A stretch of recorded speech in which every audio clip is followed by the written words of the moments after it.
Alam mo ba na ang pinaka-glamorous na ocean liner ng Italy ay naging isa sa pinaka-dramatic na rescue operation sa kasaysayan? Ito ang kwento ng Andrea Doria disaster, Hulyo 25, 1956. Ang luxurious na Italian ship Andrea Doria ay naglalakbay sa Atlantic Ocean nang biglang bumangga sa Swedish ship Stockholm sa makapal na fog malapit sa Nantucket. Ang impact ay bumutas sa starboard side ng barko. Ang ship ay tumihaya ng sobra, kaya kalahati ng lifeboats ay hindi na magamit. Pero ito ang nakakagalit.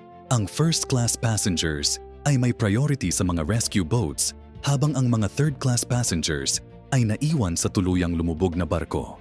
Sa loob ng 11 oras, mahigit 1,600 na buhay ang nailigtas ng multiple rescue ships. Ang buong mundo ay nakinig sa live radio broadcasts ng tragedy na ito. Hanggang ngayon, maraming treasure pa rin ang nakabaon sa wreck ng Andrea Doria. Ang disaster na ito ang naging simula ng pagtatapos ng golden age ng ocean travel. Isang aksidente na nagbago sa maritime history magpakailanman.